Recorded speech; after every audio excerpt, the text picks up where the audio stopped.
Welcome to mid day debate. నేను విజయ్. అక్రమ కట్టడాల మీద Hyderabad disaster response and assets monitoring and protection special focus పెట్టింది. హైడ్రా దూకుడుతో బడాబాబులకు గుబులు మొదలైంది. హైదరాబాద్ తుమ్మిడి చెరువులో నటుడు నాగార్జున నిర్మించిన ఎన్ కన్వెన్షన్ను కూల్చివేశారు. ఎన్ కన్వెన్షన్ సెంటర్పై కొద్ది రోజుల క్రితం హైడ్రాకు ఫిర్యాదు అందింది. నాగార్జున తుమ్మిడి చెరువును ఆక్రమించి 3 ఎకరాల్లో ఎన్ కన్వెన్షన్ సెంటర్ నిర్మించారని ఫిర్యాదు వచ్చింది. దీంతో విచారణ నిర్వహించిన అధికారులు అది ఆక్రమిత స్థలంగా తేల్చుకుని కూల్చివేశారు. మరోవైపు తాను చెరువు స్థలాన్ని ఆక్రమించలేదని నాగార్జున అన్నారు. కేసు కోర్టులో ఉండగా కూల్చివేయడం ఏంటని ప్రశ్నించారు. అక్రమ నిర్మాణాల విషయంలో తగ్గేదిలే అంటుంది హైడ్రా. కానీ ఆక్రమణలు నిర్మాణాలు జరిగేటప్పుడు అధికారులు ఏం చేశారనే విమర్శలు వెలువెత్తుతున్నాయి. ఇన్నాళ్ళు అనుమతులు ఇచ్చిన అధికారులే ఇప్పుడు కూల్చివేతలకు పాల్పడడం ఏంటని ప్రశ్నిస్తున్నారు. ఇదే అంశం గురించి ఇవాల్టి మిడ్ డే డిబేట్లో చర్చిద్దాం.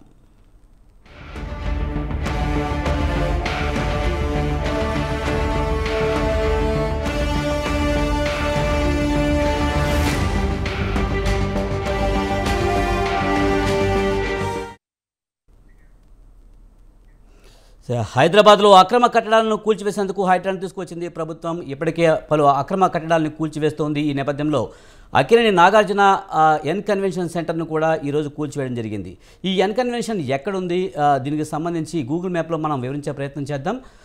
ముందుగా ఇది మాదాపూర్లో ఉంది. మాదాపూర్లో తుమ్మిడికుంట చెరువులో అయితే ఆక్రమించినట్టుగా కూడా మనకు తెలుస్తూ ఉంది.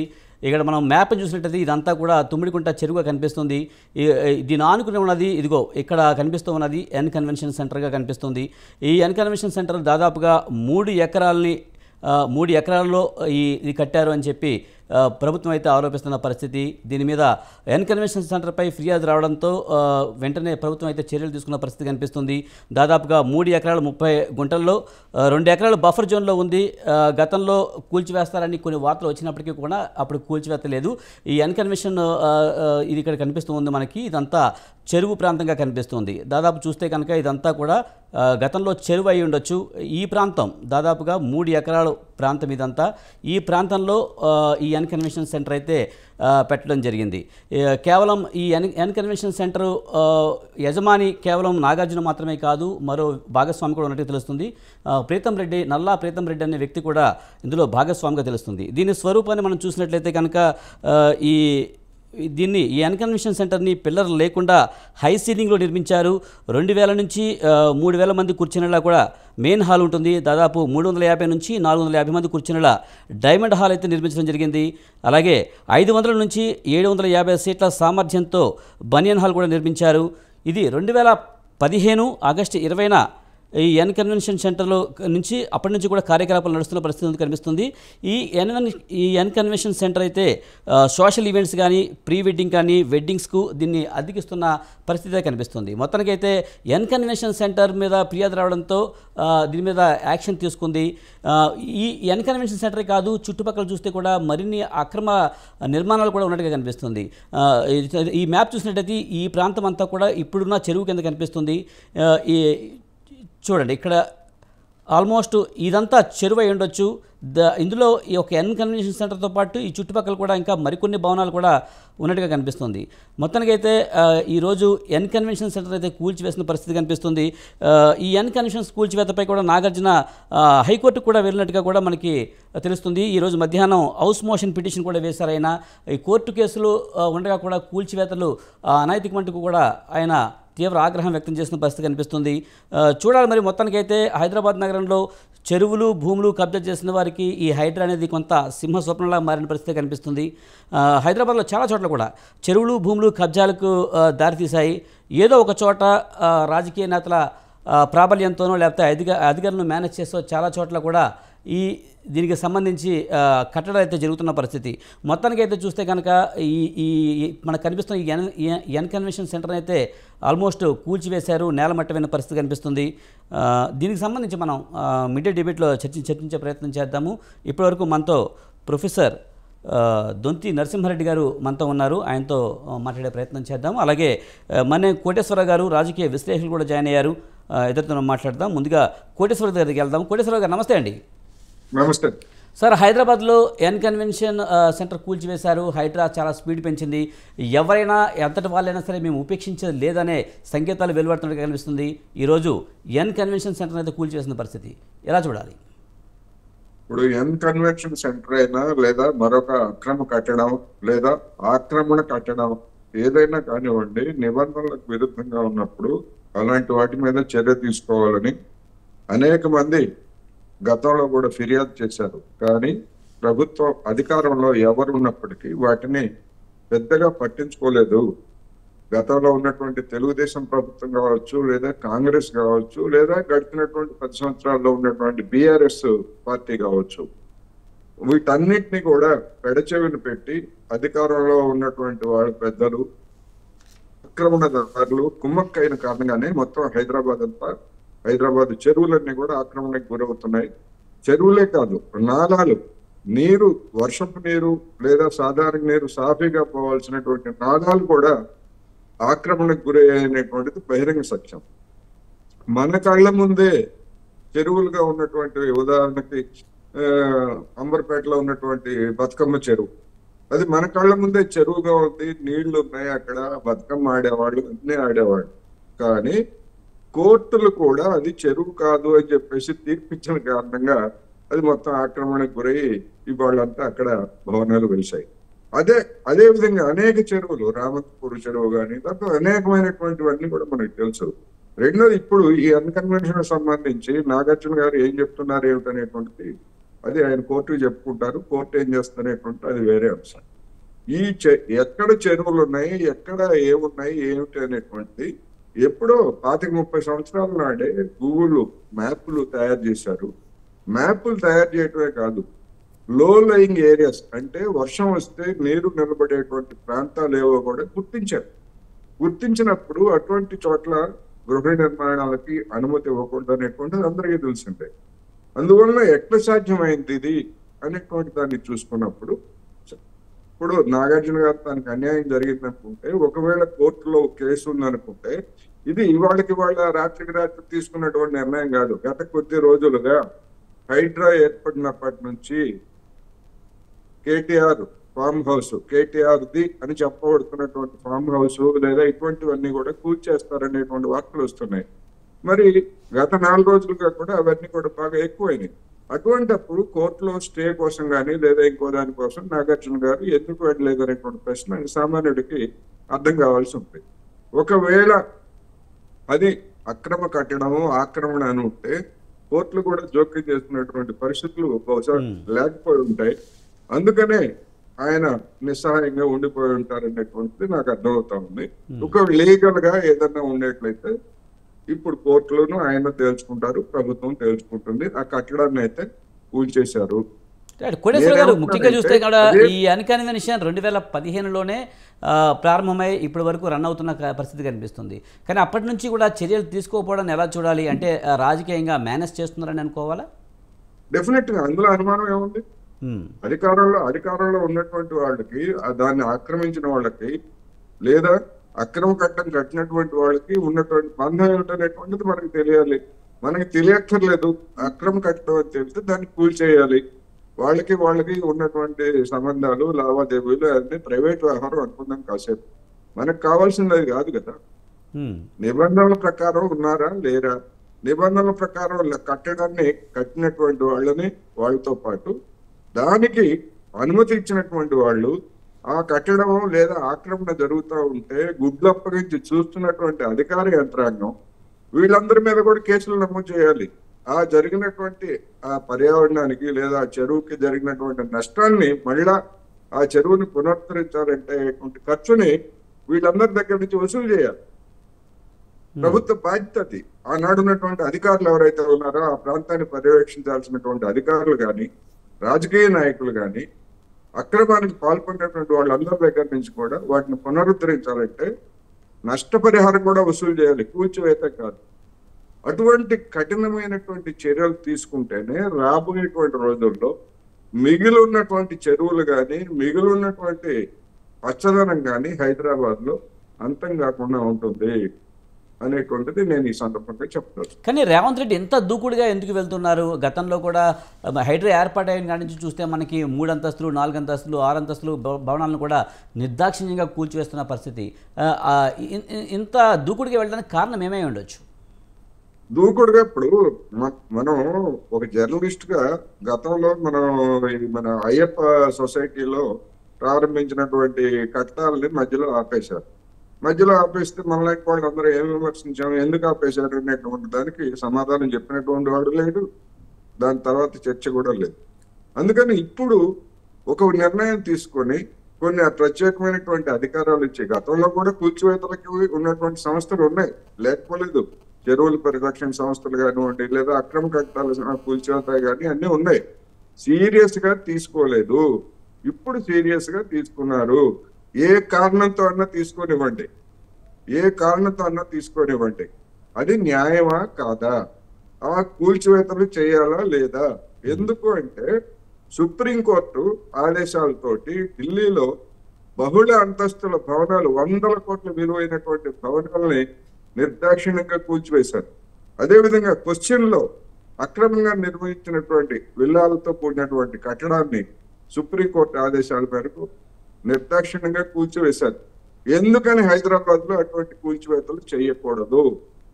ఒకవేళ ఏ ప్రభుత్వం అయినా చేస్తే దీని వెనకాల ఉన్నటువంటి ఉద్దేశాల గురించి మనం ఎందుకు చర్చించాలి?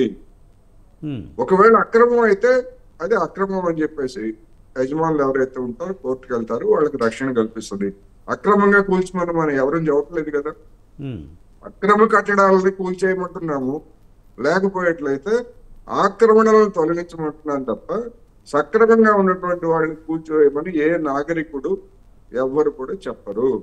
దాని గురించి ఎందుకు దీని వెనకాల ఏముంది అనేటువంటి చర్చకి అర్థం లేదనేది నా అభిప్రాయం. రైట్, మనతో పాటు ప్రొఫెసర్ దొంతి నరసింహారెడ్డి గారు ఉన్నారు, ఆయనతో మాట్లాడదాం. నరసింహారెడ్డి గారు నమస్తే అండి. చూడాలి, ఇప్పుడు హైడ్రా మొదలైన కాడి నుంచి చూస్తే కూడా కూల్చివేతలు క్రమంగా జరుగుతూ ఉన్నాయి. అక్రమ నిర్మాణాలు, చెరువుల్లో ఎక్కడైతే భవనాలు కట్టారో అక్కడ కూల్చివేస్తున్న పరిస్థితి ఎలా చూడాలి? ఇది హైడ్రా లాంటి సంస్థ ఉండి మనకు చెరువులను పరిరక్షించడానికి ఒక ప్రత్యేకమైన ఏజెన్సీ ఉండాలని మేము ఎప్పటి నుంచో కోరుతున్నాం. దాదాపు 1990 నుంచి కూడా. ఎందుకంటే ఆ హుస్సేన్ సాగర్ నుంచి అనేక చెరువులు ఈ 30 ఏళ్లలో ఆక్రమణకు గురైనాయి. అసలు కొన్ని అయితే కనుమరుగే అయిపోయినాయి. మనం ఏదైతే కుంటలు అనుకుంటామో ఆ కుంట అనేది అక్కడ కుంట కూడా లేని పరిస్థితి వచ్చింది. అయితే వీటన్నిటి పర్యావసానం మనం ఇప్పుడు దాన్ని చూస్తున్నాం. చాలా చోట్ల మంచినీరు లేదు, భూగర్భ జలాలు లేవు, ఉన్నవి మురికి నీళ్ళే. తర్వాత మైక్రో క్లైమేట్ ఏదైతే ఉంటుందో అక్కడ టెంపరేచర్ పెరిగిపోయింది. చాలా చోట్ల మీకు ఇదివరకు కొద్దిగా కూల్గా ఉండే హైదరాబాద్ వచ్చిన కొత్తలో అయితే చాలా కూల్ వాతావరణం ఉండేది. కూల్ వాతావరణం లేదు, రెయిన్ సీజన్ లేదు, వింటర్ సీజన్ లేదు, ఎప్పుడైనా సరే విపరీతమైన స్వెట్ పడుతున్న పరిస్థితి. తర్వాత వరదలు మనం ఫ్రీక్వెంట్గా ఒక 10 నిమిషాల వర్షంకే వరదలు వస్తున్నాయి. అంటే మనం ఒక దిగజారిన పరిస్థితిలో ఉన్నాము. ఆ దిగజారిన పరిస్థితిలో ఏమి చేయాలని మనం ఎప్పటి నుంచో ఆలోచిస్తున్నాం. ఏం చేయాలంటే మొట్టమొదట ఈ నీటి వనరులను పునరుద్ధరించాలి. ఎందుకంటే ఒక సహజ వ్యవస్థ ఉండింది హైదరాబాద్లో, సహజ నీటి వ్యవస్థ. ఇప్పుడు వర్షం పడగానే అది భూమిలోకి ఇంకి లేదా ఇంకకుండా చిన్న కాలువల ద్వారా దగ్గర కుంటలకు రావడం, ఆ కుంట నుంచి ఒక చెరువు, ఆ చెరువు నుంచి పెద్ద చెరువు, అక్కడి నుంచి మూసీ నదిలోకి వచ్చే వ్యవస్థ ఉండింది. ఈ వ్యవస్థను ఎక్కడికక్కడ తెగ్గొట్టి మనం కబ్జా చేసేటప్పటికి మనం ఈ పర్యవసానాలు చూస్తున్నాం. దానివల్ల ప్రాణ నష్టము, ఆస్తి నష్టము, ఖర్చు, చాలామందికి ఇప్పుడు ఏసీలు పెట్టుకోవాల్సిన పరిస్థితి, ఇట్లాంటి అనేక రూపాల్లో దీని పర్యవసానాలు చూస్తున్నప్పుడు ఎందుకు చేయకూడదు? ఇప్పుడు మనం హైదరాబాద్ని ఒక విశ్వనగరంగా మారుద్దామని ప్రకటనలు ఇస్తున్నారు. కానీ విశ్వనగరం అంటే ఏంటి? Happy life, peaceful life. మరి అట్లాంటి జీవితం ఇవ్వాలంటే అందులో చెరువులు భాగము, సహజ నీటి వ్యవస్థ భాగం. కాబట్టి హైడ్రా అనేది ఈరోజు చాలా తీవ్రమైన పరిస్థితులలో అవసరం ఏర్పడింది అనేది స్పష్టంగా కనపడుతుంది అందరికీ. అది రాజకీయంగా ఎందుకు తీసుకున్నారు అని మనం చూసే బదులు ఒక పరిపాలకుడు ఈ పాలనా వ్యవస్థలో ఆ పరిపాలనను సక్రమంగా పెట్టే దాంట్లో ఇది ఒక భాగంగా చూడాలి మనం హైడ్రా అనేది. ఇప్పుడు డ్రగ్స్ మీద కూడా ఇదివరకు లేనంత కాన్సన్ట్రేషన్ ఉంది ఇప్పుడు మనం చూస్తున్నాం. సో ఇవి సరే ఒక్కొక్క పార్టీ ఒక్కొక్క నాయకుడు వాళ్ళ పద్ధతి తీసుకుంటారు. కానీ మనం ప్రజలు కోరుకునేది ఏంటి? ప్రజలు కోరుకునేది అభివృద్ధి జరిగినప్పుడు సమతుల్య అభివృద్ధి ఉండాలి. ఇప్పటి వరకు ఇప్పుడు ఇట్లాంటి కబ్జాలు కానీ ఇట్లాంటి నిర్మాణాలు కానీ రావడానికి కారణం ఏంటంటే మన నిర్ణయాల ఏదైతే దాంట్లో ఇమిడి ఉన్న రాజకీయం కావచ్చు, డబ్బు కావచ్చు, ఈ పలుకుబడి తోటి వచ్చిన నిర్ణయాల వల్ల, విధానాల వల్ల మనం ఈ పరిస్థితి చూస్తున్నాం. అది ఇంకో విధంగా చూస్తే అంటే పర్యావరణ పరంగా చెరువులు మాయమైపోయినాయి. కానీ పాలనలో ఈ అసమానత కానీ ఈ రాజకీయం ఏదైతే పలుకుబడి ఉన్న వాళ్ళకే కావాల్సిన నిర్ణయాలు రావడము, అసలు వాళ్ళ కొరకే ఈ ప్రభుత్వం పనిచేయడం, ఐ థింక్ దీన్ని కూడా ఈ హైడ్రా ఇప్పుడు తగ్గించే ప్రయత్నం చేస్తుందని అనుకోవాలి మనం. ఆ దిశగా చూస్తే హైడ్రా పని కేవలం అంటే మనం చూడడం, మన ప్రజలు దాన్ని ఇప్పుడు గమనిస్తున్నారు. మీరు ఇప్పుడు గత నెల రోజులుగా మీడియాలో కూడా వస్తున్నాయి వార్తలు. ఇది ఎన్ని రోజులు కొనసాగుతుంది అంటే మనకు అర్థమైంది ఈ పాలనా సంస్కృతిలో ఈ ఒత్తిడికి తలొగ్గి మళ్ళీ వెనక్కి పోతుందని.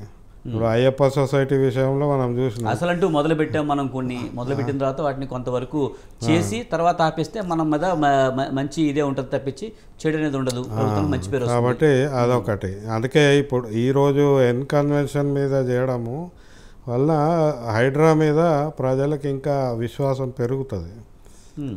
ఇప్పుడు అక్కడ కన్వెన్షన్ ఇష్యూ కేవలం అక్కడ ఉన్న లీగల్ ఇల్లీగల్ ఇష్యూ కాదు అది. ఇది ఇందులో హైడ్రా మీద భరోసా పెంచే విధంగా కూడా ఈరోజు జరిగిన చర్య ఉంటుంది. రెండవది వాళ్ళ చిత్తశుద్ధి ఇక్కడ మనకి కొద్దిగా స్పష్టమవుతుంది. ఇంకా ముందు చూడాలి. ఇప్పుడు రేపొద్దున కోకాపేటలో కానీ ఇంకా చాలా చోట్ల ఏవైతే ఆక్రమణలు ఉన్నాయో వాటిని తొలగించే క్రమంలో ఇంకా ఒత్తిడులు వస్తాయి. ఆ ఒత్తిడులు రకరకాల రూపాలు. ఒకటేమో ఇమోషనల్ తీసుకొస్తారు, రెండోది పార్టీలు అంటారు, మూడోది మనకు రేపొద్దున రిలీజన్ రావచ్చు, మతం రావచ్చు, కులం రావచ్చు, ఇవన్నీ లేకుంటే మళ్ళీ కాకపోతే నాకు రెండే వర్గాలు కనపడతాయి ఎప్పుడైనా. ఒకటి ప్రజా పర్యావరణ పక్షం ఒకటి, ఇంకోవైపు ప్రజా పర్యావరణ వ్యతిరేక పక్షం. ఈ రెండే పక్షాలు నాకు. ఇక అందులో ఉన్న వాళ్ళే అందరూ, వాళ్ళు ఏ పార్టీ కానీ ఏ మతం కానీ ఏదన్నా కానీ వాళ్ళు చేసిన తప్పుల వలన సామాన్య ప్రజలు ఇబ్బంది పడుతున్నారు. ఇప్పుడు ఈ అడుగు పడింది, ఇది చాలా అవసరం తీసుకుంటున్నారు, మనం దీన్ని సపోర్ట్ చేయాలి. సరే, ఇప్పుడు కూల్చివేతలు అయితే ప్రారంభం అయిపోయాయి, చాలా చోట్ల కూల్చివేతలు అయితే జరుగుతూ ఉన్నాయి, ఇంకా జరుగుతాయో లేదో ముందు చూస్తాం. కానీ ఈ కూల్చివేసిన చోట్ల మళ్ళీ చెరువులను పునరుద్ధరించరా, మళ్ళీ ఆ స్థలాన్ని దేనికి ఉపయోగిస్తారు అనేది పెద్ద క్వశ్చన్ మార్క్ అయిపోయింది. అంటే ఇప్పుడు హైడ్రా ఏర్పడిన జీవో 99 చూస్తే వాళ్ళకి విస్తృత అధికారాలు ఇచ్చారు. ఇందులో మూడు అంశాలు. ఒకటేమో చెరువుల ఆక్రమణలు తొలగించి పరిరక్షించడం, save lakes and restoration of lakes అని కూడా ఉంది. అంటే హైడ్రా పని ఇప్పుడు కేవలము బిల్డింగ్ కూల్చడం కాదు, ఆ చెరువు పునరుద్ధరణ చేయాలి. అది ఆ జీవోలో ఉంది. ఎందుకంటే ఆ రెండో పని ఏముంది, ప్రకృతి వైపరీత్యాల నిర్వహణ, మేనేజ్మెంట్. అంటే ప్రకృతి వైపరీత్యం రాకుండా, వరదలు రాకుండా, ఈ వేడి ఉక్కపోతలు రాకుండా నివారించే పని కూడా ఈ హైడ్రాకే ఉంది. సో ఈ చెరువుల పునరుద్ధరణ అనేది ఆ పనిలో భాగంగానే చేస్తున్నట్టు మనం భావించాలి. కాబట్టి దీనికి మైన పరిధి ఇచ్చారు, అలా అనుమానం లేదు. కాకపోతే మీరు అన్నట్టు ఇప్పుడు ఈరోజు ఆ అన్కన్వెన్షనల్లో కూలగొట్టారు. ఆ కూలగొట్టింది తీసేసి అక్కడ ఉన్న ఆ మట్టి పూడిక తీసి ఆ తుమ్మిడికుంట చెరువుని పూర్తిగా ఆ కుంట రిస్టోరేషన్ చేస్తే అప్పుడు హైడ్రా మీద ఇంకా మనకు నమ్మకం పెరుగుతుంది, ప్రజల్లో కూడా విశ్వాసం పెరుగుతుంది. అయితే అక్కడ మన కొద్దిగా ఇక్కడ జీవోలో ఉన్న లోపం ఏంటంటే ఇది ఒక వ్యక్తి ఆధారిత మెకానిజం ఇది. హైడ్రా ఈరోజు ఒక ఐపీఎస్ ఆఫీసర్ పెట్టారు, ఆయన సరే చిత్తశుద్ధి ఉన్నది, ఆయనకు నమ్మకం ఉంది, కానీ ఆయనకి ఎక్స్పర్టీజ్ ఉండదు కదా అన్ని రకాలు. అందులో ఒకటి చెరువు అనేది దాంట్లో జియాలజీ ఉంటుంది, వాటర్ ఉంటుంది, హైడ్రాలజీ ఉంటాయి, రకరకాల జ్ఞానము కావాలి దానికి రిస్టోరేషన్కి. సో ఒక మల్టీ డిసిప్లినరీ టీం దానికి తోడుగా తయారు చేస్తే అప్పుడు ఈ రిస్టోరేషన్ అనేది జరుగుతుంది. లేకుంటే ఏమవుతుంది, ఇప్పుడు జేసీబీ తీసుకుపోతారు, పోలీసు పోతుంది, ఈ మొదటి 2 అడుగులు అయిపోతాయి. తర్వాత అడుగులు పడాలంటే దానికి ఎక్స్పర్టీజ్ కావాలి, అది లేదు ఇప్పుడు. అది హైడ్రా తీసుకొని దానికి ఒక మల్టీ డిసిప్లిన్ టీం ఇస్తే కంప్లీట్ అవుతుంది. ఓకే, అంటే మళ్ళీ ఈ రీస్టోర్ ఎలా చేయాలి ఏంటి అనే దాని మీద ఒక టీం ఉండాలి. ఆ టీం ఉంటే కనుక వెంటనే పనులు కూడా స్టార్ట్ అవుతాయి. అట్లా రైట్. కోటేశ్వర గారు, మీరు ఎలా చూస్తారు? ముఖ్యంగా హైడ్రా అయితే ఇప్పుడు అన్కన్వెన్షన్ కూల్చింది, మరిన్ని కూల్చివేతలు అయితే కొనసాగుతూ ఉన్న పరిస్థితి కనిపిస్తుంది. ఇది ఎంతకాలం కొనసాగుతుంది? ఇక్కడతో ఆగుతుందా, లేకపోతే ఇంకా కూల్చివేతలు కొనసాగే పరిస్థితి ఉందా? ముఖ్యంగా చూస్తే కనుక మనకి ఈ ఆక్రమణలు కబ్జాలు చేసే వాళ్ళందరూ కూడా కొంత పొలిటికల్ బ్యాక్గ్రౌండ్ ఉంటుంది, వాళ్ళకి రాజకీయ వ్యక్తులతో సత్సంబంధాలు ఉంటాయి, లేకపోతే డబ్బు ఉంటుంది, అధికారులను మేనేజ్ చేస్తూ ఉంటారు. ఇలాంటి క్రమంలో మరింతగా ముందుకెళ్ళే అవకాశం ఉందా? ఒత్తిడితో ఆగిపోయే పరిస్థితి వస్తుందంటారా? ఇప్పుడు అటువంటి అవకాశం ఉందా లేదా, ఆగిపోతారా అనేటువంటివి గతంలో జరిగినటువంటి పరిణామాలను చూసి, గతంలో పాలకులు లేదా అధికారులు వ్యవహరించి అంటే ఆరంభ సూరత్వం లాగా ప్రారంభించి మధ్యలో ఆపేసినటువంటి నేపథ్యాన్ని, అదేవిధంగా మీరు చెప్పినటువంటి రాజకీయ, ఆర్థిక, కుల, మత ఇటువంటి ఒత్తిళ్ళకి లొంగి వాటిని ఆపేసినటువంటి నేపథ్యాన్ని చూసినప్పుడు ప్రతి క్షణం కూడా ఇవాళ ప్రభుత్వం చేస్తున్నటువంటి పని మీద, అదేవిధంగా హైడ్రా చేస్తున్న దాని మీద ప్రతి వాళ్ళకి అనుమానం అనేటువంటిది సహజంగానే కలుగుతుంది. రెండోది, దీనికి మీడియా కూడా ఒక విధంగా కొంత దోహదం చేస్తా ఉంది. ఎందుకంటే మీడియాలో ఇది చేస్తారా, కొనసాగిస్తారా, లేకపోతే ఇటువంటి అనేటువంటిది మీడియా పోస్ట్ చేయాల్సిందే. కానీ ఈ మీడియాలో చేసినటువంటి రిఫ్లెక్షన్ జనంలో కూడా, పార్టీల్లో కూడా వస్తాం. నేను అందుకనే ముందే చెప్పాను, ఇటువంటివి ఏదో ఒక రోజులోనో 2 రోజుల్లోనో ఒక నెల రోజుల్లోనో పూర్తయ్యేటువంటివి కాదు ఇవి. ఎందుకంటే వేల ఆక్రమణలు విస్తారమైనటువంటి ప్రాంతంలో జరిగాయి. ఉదాహరణకు మన హుసేన్ మన ఇది ఉంది, మన ట్యాంక్ బండ్ దగ్గర, ఆ ట్యాంక్ బండ్కి నాలా మీద పెద్ద హోటల్ కట్టారండి. హుసేన్ సాగర్ నాలా మీద పెద్ద హోటల్ కట్టారు. మరి అవన్నీ కూడా అటువంటి అన్ని కూడా ఆక్రమణలు. ఇప్పుడు అన్కన్వెన్షన్ ఎట్లా కట్టారో చెరువు ఆక్రమించి, మరి నాలాన్ని ఆక్రమించి ఆ విధంగా మరి మన నగరం నడిపోతున్న అందరికీ. కానీ ఒక ముఖ్యమైన పాయింట్ చెప్పారు మీరు. ముఖ్యంగా ఏ ప్రభుత్వాలు వచ్చినా సరే ముందు కూల్చివేతలు అనేవి సర్వసాధారణంగా జరుగుతుంటాయి, కొంతవరకు కూల్చివేస్తారు, తర్వాత ఆగిపోతూ ఉంటాయి. అంటే దీని వెనక ఏదైనా రాజకీయ కోణం ఉందంటారా? రాజకీయ కోణం ఉందని ఎందుకు అనుకోవాలి? ఇప్పుడు ఎవరిని ఆక్రమణ చేసేటువంటి నాగార్జున గారు కానీ, లేదా ఇంకొక ఎల్లయ్య కానీ, పుల్లయ్య కానీ, వీళ్ళు రాజకీయ కారణాలతో ఆక్రమించారా? చెప్పమనండి, రాజకీయ కారణాలతో మేము ఆక్రమించాము అంటే అప్పుడు రాజకీయ కోణం గురించి ఆలోచిస్తాం. ఇందులో రాజకీయ కోణం ఆక్రమించినటువంటి వాళ్ళు ఆఫ్టర్ దాన్ని రక్షించుకోవడానికి రాజకీయ కోణాన్ని తీసుకొస్తున్నారు. ఎందుకంటే ఎవరైనా కానివ్వండి, సినిమా నటుడు కావచ్చు, రాజకీయవేత్త కావచ్చు, బిజినెస్ వేత్త కావచ్చు, ఇవాళ వాళ్ళకి రాజకీయాలకి అవినాభావ సంబంధం. గతంలో సినిమా రంగంలో ఉన్నటువంటి వాళ్ళు రాజకీయాలకు దూరంగా ఉన్నారు, వ్యాపార పారిశ్రామికవేత్తలుగా ఉన్నటువంటి వాళ్ళు రాజకీయాలకు దూరంగా ఉన్నారు. ఇవాళ ఎవడు రాజకీయవేత్తో, ఎవరు సినిమా నటుడో, ఎవరు వ్యాపారవేత్తో తెలియకుండా పోయింది కదా. అంటే కోటేశ్వర గారు, నేను ఎందుకు అడిగానంటే, అలాగా మనం చూస్తూ ఉంటాం కదా, చాలామంది రాజకీయ నేతలు అందరూ కూడా పతివ్రతలు అయితే కాదు, చాలామంది అక్రమాలకు అవినీతికి పాల్పడే వాళ్ళే చాలామంది ఉంటారు. కానీ ముందుగా భయపెట్టి ఏమైనా వాళ్ళకి కావాల్సినవి చేసుకునే అవకాశాలు లేవంటారా?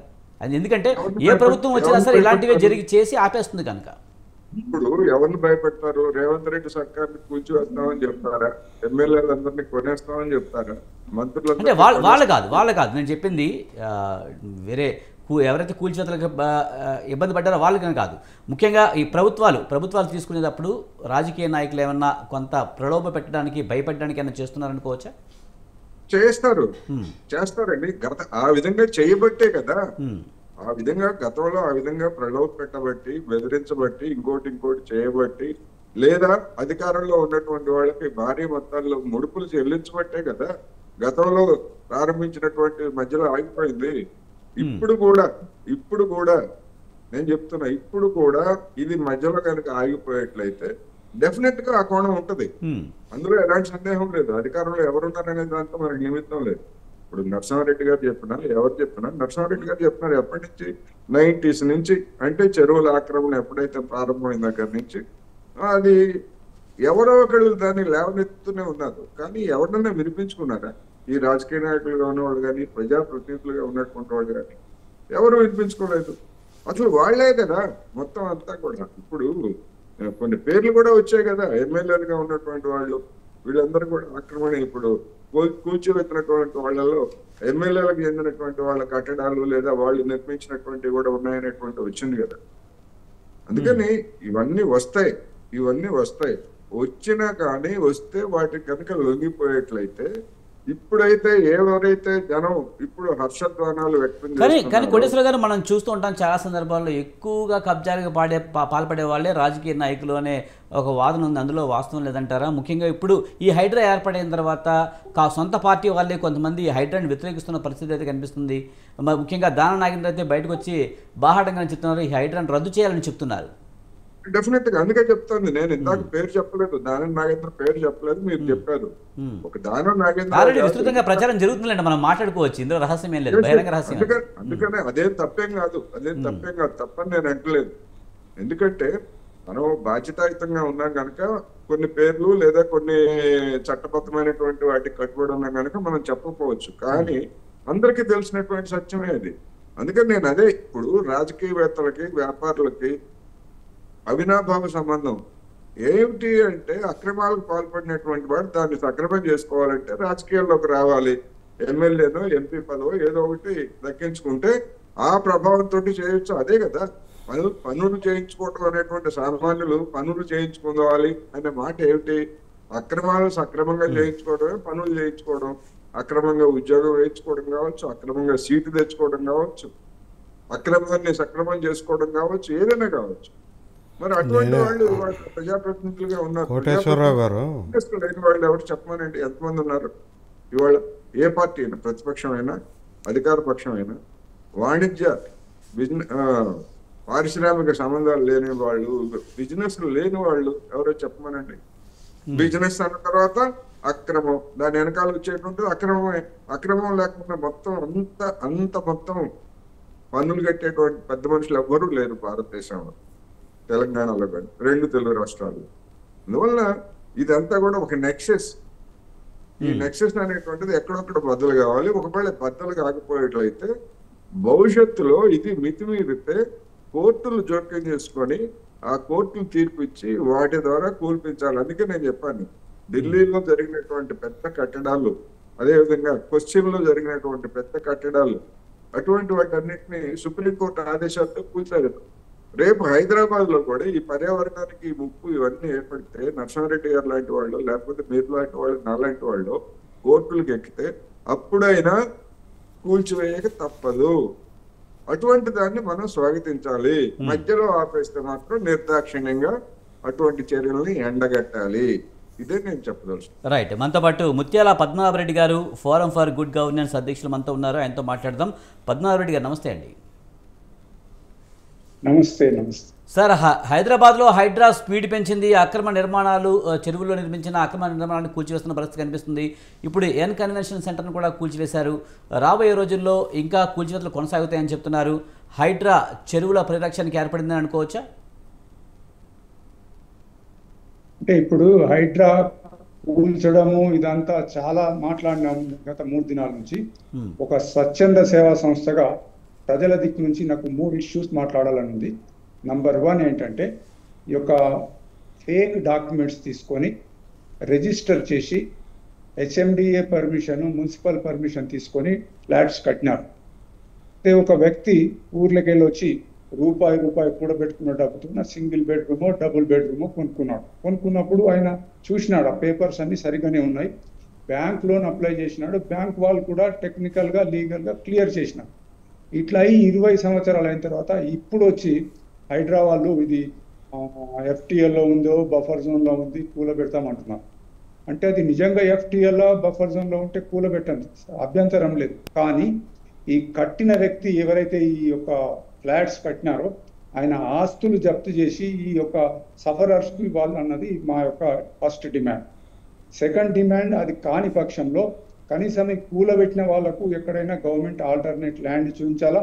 5 లక్షలు 10 లక్షలు వీళ్ళు ఇస్తామంటున్నారు భూమి ఉంటే అదన్నా చేయాలి.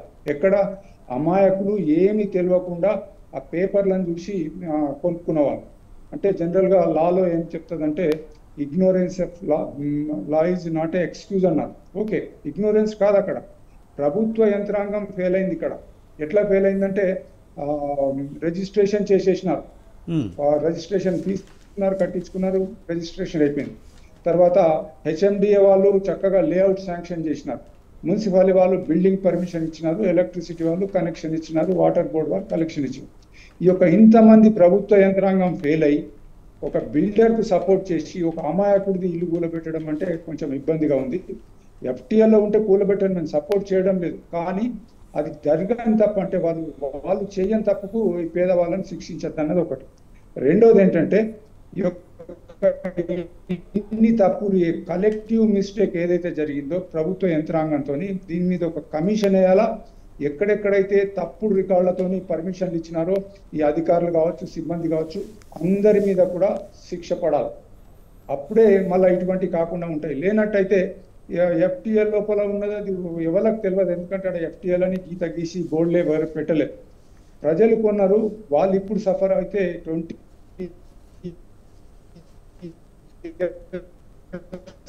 30 years ఇప్పుడు సఫర్. మెయిన్ ఉద్దేశం 400-500 ఉన్నాయి, ఇవాళ రికార్డులో 180 ఏదో చెప్తా ఉన్నారు. ఈ ట్యాంకులకు పునర్జీవనం కావాలి, మళ్ళా రీహాబిలిటేట్ కావాలి, రావాలంటే ఏం చేయాలి?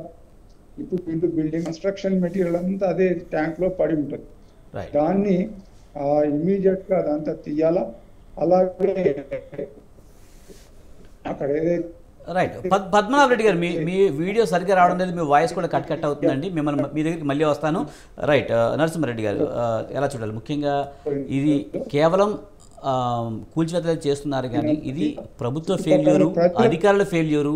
గతంలో అయితే రిజిస్ట్రేషన్ చేశారు, మరి ఇదంతా కూడా ప్రభుత్వం ఫెయిల్యూర్ అని చెప్తున్నారు. అంతా అని కాదు, కానీ అంటే వారు అనేది విషయంలో అర్థం ఉంది. నేనేమంటున్నా, మనం 3 విషయాలు మాట్లాడుకుందాం. ఒకటేమో మనం వాడే కొలమానం ఏంటనేది. ఇప్పుడు హైడ్రా విషయంలో ఎన్ కన్వెన్షన్ ఇష్యూలో ఒకటి ప్రజా ప్రయోజనం ఎంత ఉంది, ఉందా లేదా, ఇది మనం మొట్టమొదట విశ్లేషించుకోవాలి. ప్రజా ప్రయోజనం ఉన్నప్పుడు అది చట్టపరంగా అయినా కూడా తీసివేయాల్సిందే అనేది మనం ఏకాభిప్రాయం ఉంది, అలా అనుమానం ఏం లేదు. రేపు పొద్దున్న ఎన్ కన్వెన్షన్ నేను పలానా అనుమతి తీసుకొని చేసిన అంటే కూడా, కానీ అది ప్రజా ప్రయోజనానికి వ్యతిరేకంగా జరిగింది కాబట్టి ప్రస్తుత ప్రభుత్వం తీసేస్తుంది. ఇప్పుడు అందులో మనము హెసిటేట్ చేయడం, దాని గురించి చర్చించుకోవడం కూడా నేనైతే అవసరం అనిపిస్తుంది. ఇక రెండోది, అనుమతులు ఎట్లొచ్చాయి? ఇప్పుడు అన్నీ ఆక్రమణలు అని మనం అంటున్నాము. ఆక్రమణలకు అనుమతులు ఉన్నాయి. అది అవినీతి వ్యవస్థ నుంచి ఉత్పన్నమైన అనుమతులు. అదే అక్రమాలను సక్రమంగా చేశారు. కానీ మనకి కనపడుతుంది కదా, అది ప్రజా ప్రయోజనం వ్యతిరేకము, అది పర్యావరణం వ్యతిరేకం అనేది కనపడే కదా తీసేస్తుంది. సో అనుమతులు ఉన్నంత మాత్రాన తీసేయొద్దు అనేది కూడా కరెక్ట్ కాదు. నేను అందుకే కొలమానం మనం ఎప్పుడు చూడాల్సింది రెండే, పర్యావరణము, ప్రజా ప్రయోజనం. వీళ్ళు ఇప్పుడు ఇందులో ఎవరెవరు ఉన్నారు, who are interested in this అంటే ప్రజా ప్రయోజనానికి వ్యతిరేకంగా ఎవరు ఉన్నారు? అన్ని రాజకీయ పార్టీ నాయకులు. మీకు హైదరాబాద్లో రాజకీయ పార్టీలో ఉన్నవాళ్ళు అటు నుంచి ఇటు వచ్చారు, లేదా ఇటు నుంచి అటు పోయిన వాళ్ళే తప్పితే మొత్తానికి రియల్ ఎస్టేట్ తోటి మమేకమైన రాజకీయ పార్టీలు అన్నీ వాళ్ళు ఏమన్నా. రెండోది ఎన్నికైన ప్రజాప్రతినిధులు. వీళ్ళ చరిత్ర చూస్తే హైదరాబాద్ చుట్టూ వీళ్ళు ఏనాడు ఒక్కరోజు కూడా ప్రజా ప్రయోజనాల రీత్యా ఫలానా చెరువు పోయింది, దీనివల్ల ఈ సమస్య వచ్చింది, దీన్ని పునరుద్ధరించండి అని చెప్పిన ఒక్క వ్యక్తిని చూపెట్టాను నాకు. వాళ్ళు ఇప్పటివరకు మాట్లాడలేము. ఇక అధికారులు ఉన్నారు. సరే, అధికారులు ఈ వ్యవస్థలో చెప్పింది చేస్తారు, అవినీతి ఉన్నది, అదొకటి. సో ఈ రియల్ ఎస్టేట్లో కూడా మనకు రియల్ ఎస్టేట్ అసోసియేషన్స్ ఉన్నాయి. వీళ్ళు మేము అట్లా చేస్తున్నాం, ఇట్లా చేస్తున్నాం, మాకు ఇది కావాలంటారు, ఇది అభివృద్ధి, జీడిపి ఇవన్నీ అంటారు. అంటున్నప్పుడు సెల్ఫ్ రెగ్యులేటరీ మెకానిజం వాళ్ళ దగ్గర లేదు. ఇప్పుడు ఇట్లాంటి అనుమతులు మన రివర్ వ్యూ కానీ లేక్ వ్యూలు అన్నీ లేక్లోనే వచ్చినాయి కదా. మరి వీళ్ళు ఆ సభ్యుల పట్ల ఏమన్నా యాక్షన్ తీసుకున్నారా? తీసుకోలేదు. సో నేను అనేది ఈ వర్గాల నుంచి వచ్చిన ఈ 4-5 వీళ్ళందరూ ఒకే పక్షం, ప్రజా ప్రయోజనాలకు వ్యతిరేకము, కేవలం డబ్బు సంపాదించుకోవడానికే ఈ వర్గాలు పనిచేస్తున్నాయి. ఈరోజు ఈ హైడ్రా ఉత్పన్నంగా అయ్యే పరిస్థితి ఏంటంటే తప్పదు, మీరు అది తీయకుంటే ఇంకా నష్టం వస్తుంది అనే పరిస్థితి నుంచి అది ఉత్పన్నమైంది అది హైడ్రా. సో ముందు ఇంకా ఇక్కడే కాదు, ఇప్పుడు మీకు కర్ణాటకలో కూడా యాక్షన్ మొదలైంది. అయితే ఇప్పుడు జరగబోయే ప్రక్రియలో వివక్ష లేకుండా ఒక శాస్త్రీయ పరంగా జరుగుతాయా అనేది అది మనం గమనించాలి. ఇప్పుడు కూడా ప్రతిపక్షంలో ఉన్న వాళ్ళు కూల్చివేతలు ఎక్కువగా ఉన్నాయనే విమర్శలు వస్తూ ఉన్నాయి. ఇక అది నేను అందుకే నేను అందరూ ఆ పక్షమే, ఈ పక్షం, ఈ మనం రాజకీయ రేపు పొద్దున ఇప్పుడు పార్టీ అంటున్నారు, రేపు పొద్దున మతం అంటారు, రేపు పొద్దున కులం అంటారు. కానీ అందరూ చేసిన వాళ్ళే కదా. ఇప్పుడు ఎక్కడో కన్వెన్షన్ మనకెక్కడో గుట్ట మీద కడితే తీయలేదు కదా, ఇట్ వాజ్ ఇన్ ద తొమ్మిడికుంట. కాబట్టి ఏ విషయం లేకుండా అయితే చేయరు, ఆడ ఉన్నది కాబట్టి చేస్తున్నారు. కాకపోతే ఇప్పుడు నిర్మాణాలు వేలల్లో ఉన్నాయి. మనం అంటాము మీరు అక్కడ మొదలు పెట్టచ్చు కదా, ఇక్కడ ఎక్కడో మొదలు పెట్టాలి కదా, ఎక్కడో చోట మొదలు పెట్టాలి. అది కాంగ్రెస్ వాళ్ళ, బీజేపీ వాళ్ళ, వాడా కాదు. నాకేందంటే ఈ చెరువు పునరుద్ధరించారు, అందులో ప్రాధాన్యత ఏది? సో నేను ప్రజల పక్షంగా నేను అంటున్న ప్రాధాన్యత ఏంటంటే, ముందు మీరు ప్రాధాన్యత క్రమంలో మంచినీటి చెరువులను పునరుద్ధరించండి. రెండో ప్రాధాన్యత క్రమం ఏంటంటే, ఇట్లాంటి పెద్ద ఆక్రమణదారులను పెడితే అప్పుడు అందరికీ భయం వస్తుంది, విశ్వాసం కలుగుతుంది, భరోసా వస్తుంది, దానివల్ల ప్రజలకు మద్దతు లభిస్తుంది.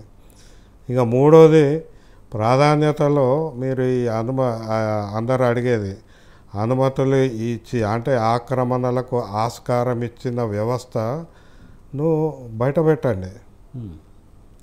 ఎట్లా వచ్చింది, ఫలానా ఈ కన్వెన్షన్కి ఎట్లా అనుమతులు వచ్చాయి, ఫలానా దానికి ఎట్లా అనుమతులు వచ్చాయి, వాళ్ళు ఎవరు, అది కూడా ప్యారలల్గా తేల్చాలి. ఈ 3 ప్రక్రియలు మొదలుపెట్టి ఒక ప్రాధాన్యత లేకుంటే, ఇప్పుడు మీకు 50,000 ఆక్రమణ నిర్మాణాలు ఉన్నాయి. ఇంకా ఉండొచ్చు. ఎప్పుడో ఇలా ఆక్రమణలు చేసి అక్కడ బిల్డింగ్లు కట్టావు లేకపోతే ఇంకోటి చేసావు, అసలు ఇప్పుడు అధికారులు సర్వీస్లో ఉన్నారో లేదో తెలియని పరిస్థితి. మరి అలాంటి వాళ్ళ మీద చర్యలు పెట్టండి. తీసుకునే అవకాశం ఉంటుందా? చర్య తర్వాత నేను అనేది కాంట్ యూ ఐడెంటిఫై అసలు నిజంగా పద్మనాభరెడ్డి చెప్పినట్టుగా అయితే ఇప్పుడు ఒక వ్యక్తి కబ్జా చేసి ఒక స్థలాన్ని కొని అక్కడ ఒక అపార్ట్మెంట్ లేపేసిన తర్వాత దాన్ని వేరే వాళ్ళకి అమ్మేసిన తర్వాత అసలు వాడు ఎక్కడ ఉంటాడో కూడా తెలియని పరిస్థితి కదా. మరి అలాంటప్పుడు ఆ బిల్డింగ్ కూల్చివేస్తే నష్టపోయేది సామాన్యులే కదా. నేను అందుకే అంటుంది, ఒక్కొక్క ఆక్రమణకు సంబంధించి దానిలో నిర్ధారణ జరగాలి. ఆ నిర్ధారణలో ఎవరు తప్పు చేశారు, ఎవరు అమాయకులు అనేది నిర్ధారణ చేసి అవసరమైతే ఆ అమాయకులకు పరిహారం అందించాలి. ఎందుకంటే అది ప్రభుత్వ బాధ్యత.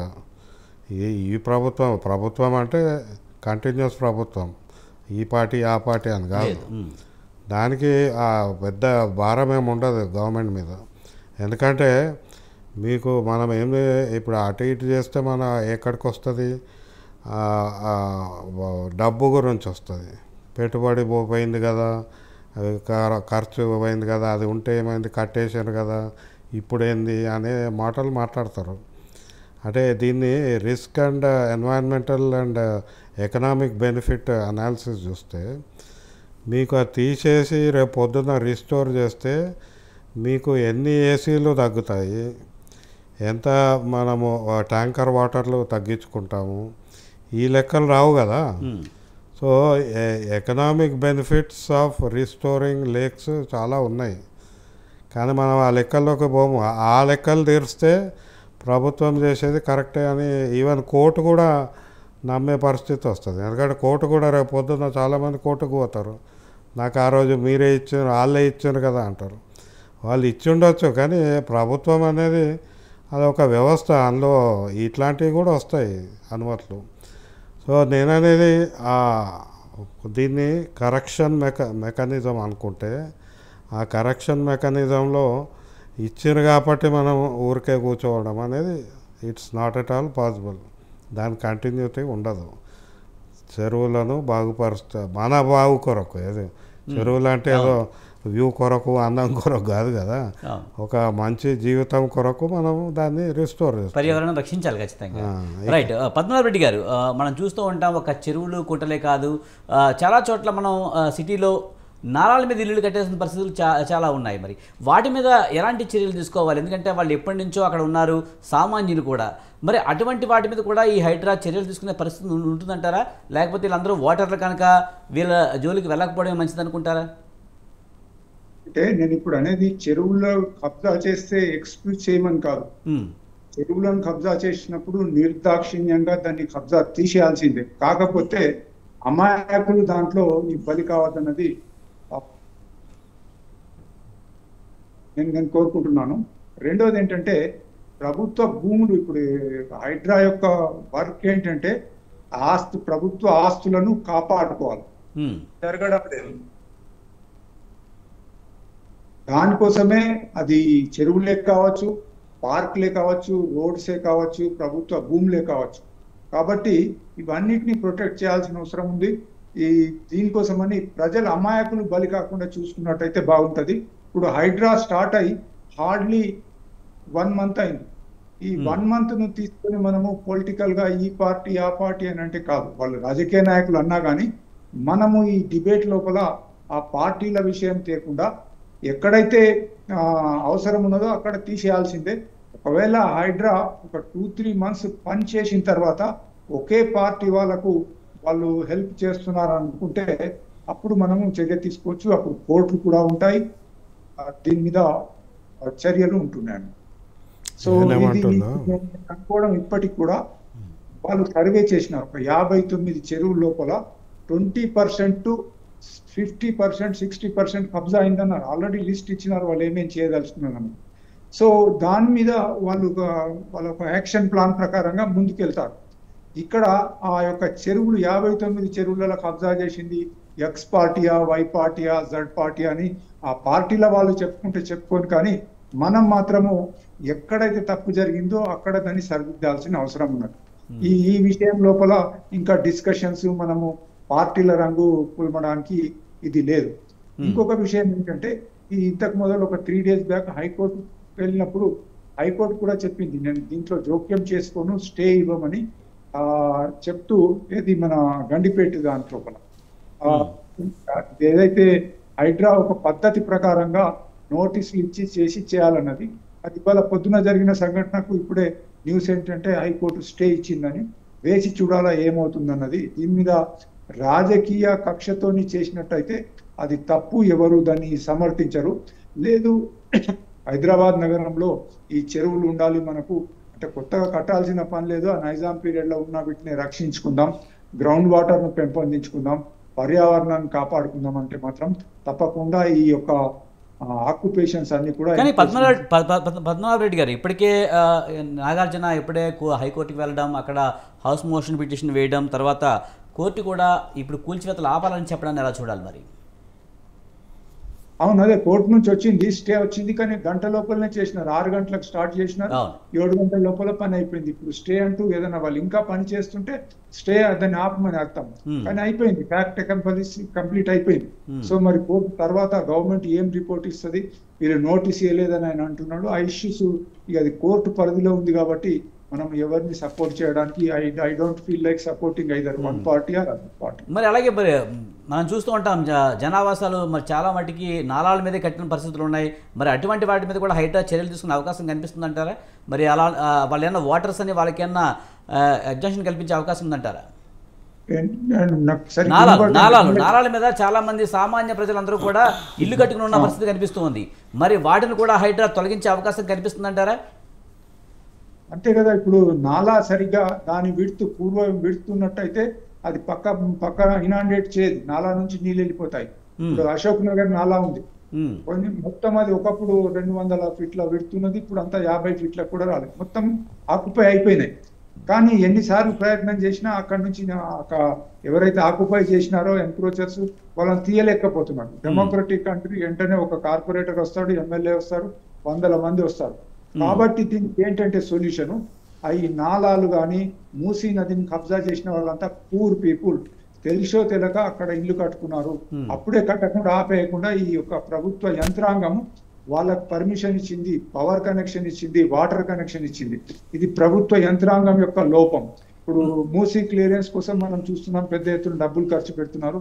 ఫస్ట్ థింగ్ మూసీ క్లియరెన్స్ కావాలంటే చేయాల్సిన పని ఏంటంటే దాంట్లో ఎంక్రోచ్ అయిన వాళ్ళందరికీ రిహాబిలిటేషన్ చేయాలి. తప్పో ఒప్పో వాళ్ళకి ప్రభుత్వ భూములు ఎక్కడున్నా కానీ చూపించడం, ఏదో ఫైనాన్షియల్ హెల్ప్ చేసి వాళ్ళని అక్కడ నుంచి తీసేయాలా.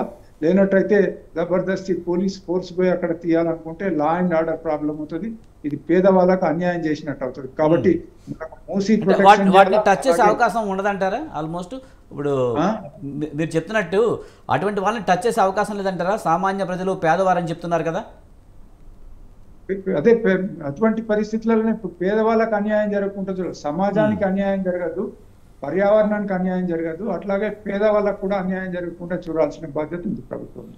నేను మూడు విషయాలు చర్చలోకి తెద్దాం. ఒకటి, ఇప్పుడు ఈ హైడ్రా సంబంధంలో ఎల్ఆర్ఎస్ వస్తుంది ఇప్పుడు ప్యారలల్గా. ఎల్ఆర్ఎస్ అంటే ఏంది? రెగ్యులరైజేషన్, అంటే ఇది ఆక్రమణ చేశారు, రెగ్యులరైజ్ చేయడం. ఇది ఒక టెస్ట్, పరీక్ష. ఇప్పుడు హైడ్రా నేపథ్యంలో ప్రభుత్వము తన అనుమతుల ప్రక్రియను కూడా సమీక్ష చేసుకోవాలి. అందులో ఎల్ఆర్ఎస్ ఒకటి. ఎల్ఆర్ఎస్ అనేది ఇదివరకు ఆక్రమణ చేసిందని సక్రమం చేస్తున్నారు, అదే కదా. సో ఈ ఎల్ఆర్ఎస్ ప్రక్రియ ఇదివరకు అవినీతితోటి జరిగిందనేది, అసలు ఎల్ఆర్ఎస్ ప్రక్రియ ఇన్నిసార్లు చేస్తారా అనేది కూడా వచ్చింది. ఇప్పుడు కూడా మేము ప్రశ్నిస్తున్నాం, ఎందుకంటే చెరువులు కానీ ప్రభుత్వ భూములు కానీ ఇవన్నీ ఆక్రమణ అయినప్పుడు ఎల్ఆర్ఎస్ ఎట్లా ఇస్తారు, అదే దాని విధి విధానాలు ఏంది, అందులో పారదర్శకత ఏంది అనేది అదొక ఇష్యూ. రెండోది టీఎస్బీ పాస్. మనం ఇప్పటికైనా దీన్ని ప్రశ్నించాలి. టీఎస్బీ పాస్ కింద అనుమతులను సరళీకృతం చేశారు. అంటే మీరు ఏముంది, వెబ్సైట్లో 2 వివరాలు అప్లోడ్ చేస్తే మీకు అనుమతి వచ్చేస్తుంది. ఇట్లాంటి అనుమతులు మనం ఇప్పటికే ఎల్ఆర్ఎస్ చాలా మందికి ఇచ్చారు కదా. ఇప్పుడు ఈ చెరువులు గుంటలు ఇచ్చిన వాటికి అదే ఇదివరకు ఇచ్చారు. మరి ఇదివరకు చెరువుల్లో గుంటల్లో కట్టిన భవనాలు కూర్చోడానికి అవకాశం లేదు ఇప్పుడు. లేదు, అదేం లేదు. మళ్ళీ అందుకే అంటున్నా, ప్రజా ప్రయోజనము, పర్యావరణ ప్రయోజనం. అనుమతులు మీరు తెచ్చుకున్నా మళ్ళీ తీసేయాల్సిందే. కానీ నేనంటున్నా ఇప్పుడు మళ్ళీ ఎల్ఆర్ఎస్ గత ప్రభుత్వం అడిగింది అప్లికేషన్స్, ఇప్పుడు వీళ్ళు మేము పరిశీలిస్తామన్నారు. చెప్పండి సార్. ఒక చిన్న క్లారిఫికేషన్, ఎల్ఆర్ఎస్ అంటే లేఅవుట్ రెగ్యులరైజేషన్ స్కీమ్. అంటే ఒక భూమి నా దగ్గర ఒక 10 ఎకరాలు ఉంటే దాన్ని లేఅవుట్ చట్ట ప్రకారం చేసిందా లేదా, 30% ఓపెన్ స్పేస్ పెట్టడము, తర్వాత ఇతర కమ్యూనిటీ పర్పస్ పెట్టడము, అది చేయకుండా మొత్తానికి మొత్తము పేపర్ మన మ్యాప్ మీద లేఅవుట్ అది సరిగా చూపిస్తున్నారు కానీ మొత్తానికి మొత్తం అమ్ముకుంటున్నారు కాబట్టి దాన్ని రెగ్యులరైజ్ చేస్తున్నామని అంటే, మేము ఫోరం ఫర్ గుడ్ గవర్నెన్స్ నుంచి హైకోర్టుకి వెళ్ళినాము, దాని మీద స్టే తీసుకొచ్చినాము. మళ్ళీ ఇప్పుడు ఏం చేస్తున్నారంటే subject to clearance of court order అని లేఅవుట్ రెగ్యులరైజేషన్ చేస్తున్నారు.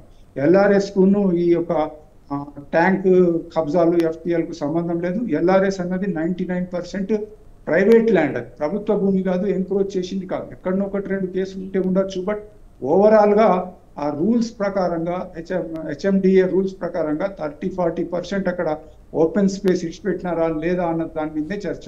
ఎల్ఆర్ఎస్ మన ఒక స్టేటే కాదు, చాలా స్టేట్ల ప్రాబ్లం వచ్చింది, సుప్రీంకోర్టులో ఉంది. మళ్ళీ ప్రభుత్వం ఏదో దాన్ని ఓపెన్ చేస్తే మళ్ళీ హైకోర్టుకు పోయినారు. ఒక నెక్స్ట్ వీక్ అనుకుంటాను మళ్ళీ హియరింగ్ ఉంది. ఎల్ఆర్ఎస్ అంటే అది నేను అంటుంది ఏంటంటే ఎల్ఆర్ఎస్ అండ్ బిఆర్ఎస్ అనబోతున్నా, రెండు రెగ్యులరైజేషన్ ప్రక్రియలు అక్రమాలను సక్రమం చేయడమే కదా. ఇది ఇట్లాంటిది రెగ్యులర్గా చేయడం అనేది కరెక్ట్ కాదు, దాన్ని సమీక్ష చేయాలని అంటున్నా. రెండోది టీఎస్ బీ పాస్ అని వెబ్సైట్ క్రియేట్ చేసి ప్రతి సంవత్సరం మేము 10,000, 15,000, 20,000 అనుమతులు ఇచ్చామని ప్రభుత్వం చూసుకుంటుంది. దాని నుంచి మాకు ఇంత ఆదాయం వచ్చిందని చూసుకుంటుంది. కానీ ఇవి ఎక్కడ కడుతున్నారు, ఎక్కడ అనుమతులు తీసుకుంటున్నారు, ఇది ఏది క్షేత్రస్థాయి పరిశీలన లేదు. సో ఇప్పుడు ఈ కొత్త ఆక్రమణలు మనకు కోకాపేట కావచ్చు, ఇంకా ఈ చోట్లన్నీ ఏవి టీఎస్ బీ పాస్ కింద వచ్చినాయో తెలియదు.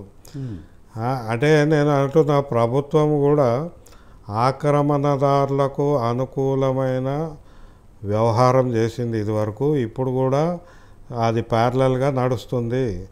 అది చేస్తే అప్పుడు హైడ్రాకి పని తగ్గుతుంది, అది సమీక్ష చేసుకోవాలి. ఇంకోటి ఏంటంటే గత 20 ఏళ్ళుగా మన బిల్డింగ్ బైలాస్ లిబరలైజ్ చేసుకుంటూ వచ్చారు.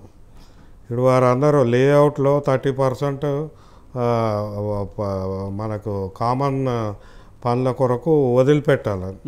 అలా రోడ్లు కావచ్చు, రోడ్లు కాకుండా ఇదివరకు మీకు టౌన్ ప్లానింగ్ యాక్ట్లో 20% should be given for poor housing అని పెట్టాలని. అది అమ్ముతారా ఫ్రీగా ఇస్తారా అనేది వేరు, బట్ దెర్ ఈజ్ 20%. దాన్ని 15, 10, 5 చేసి 0 చేసేసారు. హెచ్ఎండిఏ అయితే లేఅవుట్లలో హెచ్ఎండిఏకి పెట్టిన ఓపెన్ ఏరియాని అమ్మేసుకున్నది చాలా చోట్ల. వాళ్ళకి ఓఆర్ఆర్ అప్పు వచ్చినప్పుడు. అంటే ఇవన్నీ కూడా దే హ్యావ్ క్రియేటెడ్ ఒక వాతావరణము సృష్టించి ప్రభుత్వము ఆక్రమణదారులకు ఇట్లా అడ్డగోలు నిర్మాణాలకు ఆస్కారం ఏర్పడింది 20 ఏళ్లలో. ఇది జరగకుండా చేయాలంటే ప్రభుత్వము ఇంటర్నల్ సమీక్ష చేసుకోవాలి. ఏ లాస్ ఇట్లా చేస్తున్నాయి, ఏ విధానాల వల్ల ఇట్లా ఏర్పడింది, ఆ వాతావరణాన్ని మార్చాలంటున్నాను నేను. రైట్. కోటేశ్వరరావు గారు, ముఖ్యంగా చూస్తే కనుక కూల్చేతుల విషయంలో సీఎం రేవంత్ రెడ్డికి హైకమాండ్ నుంచి కొంత ఒత్తిడి ఉంది.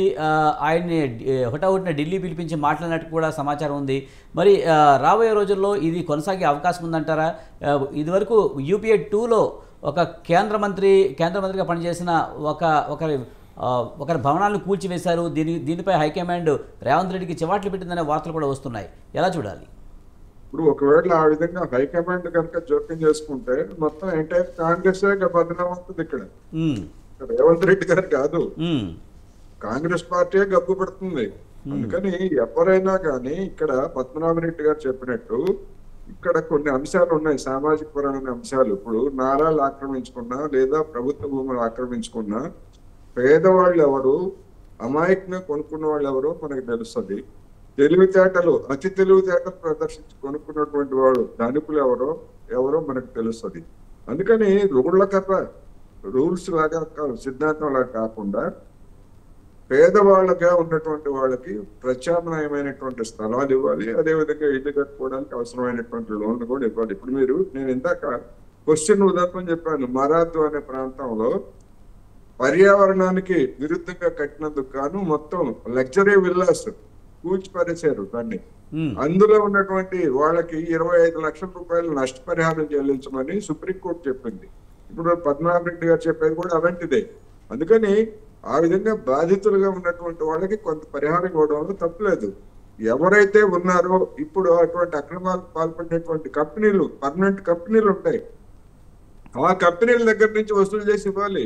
ఎవడో మొత్తం కట్టేసి ఎప్పుడో 10 నాటి కట్టేసి దుకాణం లేపేసి అడ్రస్ లేకుండా పోయిన వాళ్ళు ఎవడేం చేయలేడు. కానీ ఎస్టాబ్లిష్డ్ కంపెనీలు ఉన్నాయి. లేదా అధికారులుగా ఉన్నటువంటి వాళ్ళు అక్రమంగా ఇప్పుడు 2015లో నా ఎన్కన్వర్షన్ ప్రారంభమైంది. అప్పుడు ఇప్పుడు పర్మిషన్ ఇచ్చినటువంటి అధికారులు ఉన్నారు. ఒకవేళ వాళ్ళు ఎవడైనా రిటైర్ అయినా కానీ వాళ్ళ ఆస్తులను అటాచ్ చేయాలి అక్రమాలకు పాల్పడినందుకు. లేకపోతే బాధ్యత ఎలా వస్తుంది అధికారంలో ఉన్నటువంటి వాడికి? ఎవరికైనా, మీరు కావచ్చు, నేను కావచ్చు, ఎవరికైనా. అందుకని ఆ విధమైనటువంటి కఠిన నిబంధనలతో పాటు సామాజిక న్యాయం కలిగించేందుకు అవసరమైనటువంటి పరిహారం, ప్రత్యామ్నాయ స్థలాలు, ఇటువంటివన్నీ కూడా సైమల్టేనియస్ గా జరగాలి. అలా కాకుండా మేము లేదు రూల్ అంటే రూలే అందరికీ ఒకటే అని కనుక అయ్యేట్లయితే శాంతి భద్రతల సమస్య తలెత్తుతుంది. అదేవిధంగా సూపర్ టెక్ అనేటువంటి కంపెనీ ఢిల్లీలో నోయిడాలో, అది కూడా కొన్ని 100,000 కోట్ల రూపాయలు ఒక ఫ్లాట్, 1 కోటి నుంచి 3 కోట్లు ఉన్నటువంటి ఫ్లాట్ నిర్దాక్షిణ్యంగా కూల్చివేయమని చెప్పేసి సుప్రీంకోర్టు చెప్పింది. అదేమి ఆక్రమణ స్థలం కాదు, మామూలు చట్టబద్ధమైనటువంటి స్థలంలోనే అక్రమ నిర్మాణాలు చేశారు. తీసుకున్నటువంటి పర్మిషన్ వేరు, కట్టినటువంటి ఫ్లాట్స్ వేరు. అందుకని దాన్ని కూడా కూల్చేయమని చెప్పింది. అందుకని మనం కేస్ టు కేస్ చూడాల్సినటువంటిది ఉన్నది. రెండోది, అమాయకంగా కొనుక్కున్న వాళ్ళు లేదా పేదలుగా ఉన్నటువంటి వాళ్ళ పట్ల కన్సిడరేషన్ అనేటువంటిది డెఫినెట్ గా ఉండాలి. హైడ్రా చేసినా లేదా మరొక సంస్థ చేసినా గానీ అనేది ఈ సందర్భంగా నేను కూడా చెప్పదలుచుకున్నాను. అది న్యాయము, సహజ న్యాయము. థ్యాంక్ యూ కోటేశ్వరరావు గారు, అలాగే దొంతి నరసింహారెడ్డి గారు, అలాగే పద్మనాభరెడ్డి గారు, చాలా థ్యాంక్ యూ వెరీ మచ్ అండి డిబేట్లో పాల్గొన్నందుకు. మొత్తానికి చూడాలి, హైదరాబాద్లో అక్రమ కట్టడాలను కూల్చివేసేందుకు హైడ్రా స్పీడ్ పెంచింది. ఇప్పటికే అయితే చాలా అక్రమ కట్టడాలను కూల్చివేస్తున్న పరిస్థితి కనిపిస్తుంది. ఇప్పటికే ఎన్ కన్వెన్షన్ సెంటర్ను కూడా కూల్చివేసింది. ఎలాంటి వారినైనా సరే మేము ఉపేక్షించేది లేదనే సంకేతాలు అయితే హైడ్రా నుంచి వస్తున్నాయి. ఇది ఇవాల్టి మిడ్ డే డిబేట్. చూస్తూనే ఉండండి స్వతంత్ర.